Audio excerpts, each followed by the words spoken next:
makes a blue chip NFT? If you Google it, you're gonna see a whole bunch of people talking about it. You're gonna get some examples of blue chip NFT. There's the CryptoPunks, is one of the most insane. Last sale is 23 million, the highest sale, right?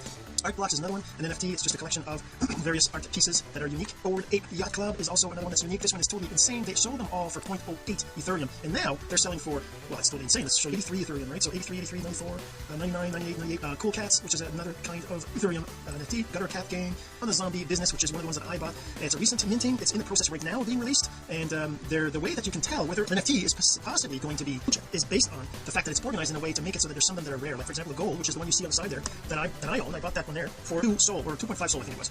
And those are selling for 100, 600 SOL. If I go to someone here, you can see they're selling for 666, 66, 66. So I look at the activity, they sold for 20, 12, 0.6, 0.8. All these are green. Sorry, wrong one. I was going to show you a little bit how this works.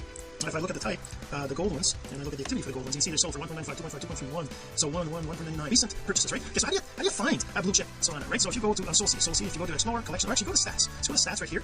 Now you can see if you sort them by volume, you sort them by number of sales, reverse number of sales, average price, 0.02, number of sales. So the main thing is you want to look at, obviously you want to have something that has lots of items. If they don't have too many items, they're well, unless they say they will, and they're just in the process of releasing. Like the Solana Zombie Business will be 10,000, there's only 1,000 of them now are on the platform. But there's Gangster Gorillas here on ACO, it's got 1,200, 1,400, 1,600, right? So if you look at things like say we look at Flicky's Penguin NFT, right? You see some of them are 10 and 20 and 3, and you look at the price, you see the floor right here is 0.47. That means the lowest price item. If you want to find the lowest price item, you can still just go kind of look through them here, but you can also sort by price going up. So that means the first one, except for the top ones, which are basically ads, the one that's the lowest price is going to be the first one here, right? So you can buy those. But why would you buy this or other stuff? When you look at the activity, you can see here that there's 0.46, 0.50, 0.50. So these have been trading 0.80, 0.83, 0.85, 0.90, 0.99, 1, right? So I mean 1.15, 1.20, 1.30. So they have been trading. And you can see also they're starting to get rarity scores on them. It means that the item is more rare than another item. How does the platform know this? When you look at this, you can see right here there's a generation here. There's I guess they're planning on having the same generation.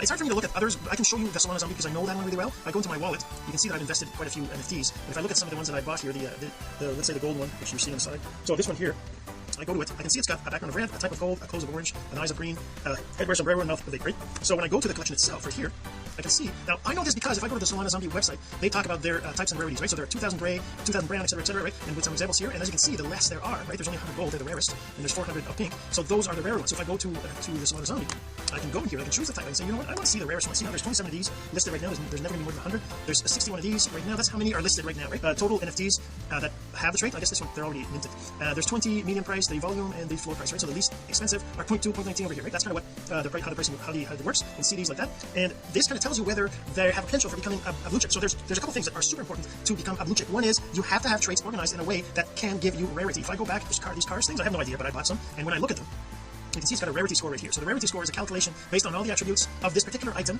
and based on how many others have those traits. I don't know, it's a mathematical formula, but if you don't have the right traits, it can't really be an NFT. I bought one in the beginning that I don't think is going to be a blue chip, but I didn't really know. So this one here, this is so limited. There's a lot of them. There's like 10,000 of them. And if I look at the collection itself, if you look at the collection here, and you look at these traits, you see the background. Everything is well, almost 4, right? Almost 4%. Every single one of them is 4%. That means that every single one, the background is not more rare than another. The ground, same thing, 6%, right? Then there's the head, so 7, 5, 6, 1. So this one is less, there's less of these ones, right? So the astronaut ones. And then I go to close, I can go in here and I can say what's the least, the slowest. They're all, pretty much all equal, so there's no real point to that. Chameleon, what's about this one? 3, they're all 3%. Accessory, so the accessory, there's some differences here, but see, they're all pretty much 5, 4, I guess maybe 5%. The spear, is there an astronaut with a spear? See, as you can see, the price is higher on these ones, right? That's kind of how you can tell if they have traits. Unicorniacs will have very unique traits, right? So they'll have a type.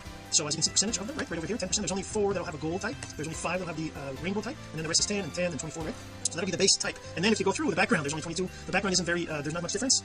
The horn, there's less that have the gold horn, right? You might have seen what this gold unicorn with a gold horn is probably going to be marked as very rare, right? And if I go for the eyes, there's not that many laser eyes, there's just a few of them. The hoofs, the color of the hoofs. And I look at the extra. So there's the extra, which will make them super rare. Like this one has, they all have a little hat. These 3 have little rollerblades. These ones have glasses. These ones have an open brain. There's only 2 with the open brain and only 1. Oops. I'm not sure what we're going to do with that one. It was kind of a joke, but at the same time, I think it makes it super rare because it's unique, right? There's only 1 in the entire collection. Now there's going to be 111 of these, and they'll be listed on Solsea. You'll be able to find them soon, and you'll be able to invest in those. Be the next blue chip NFT.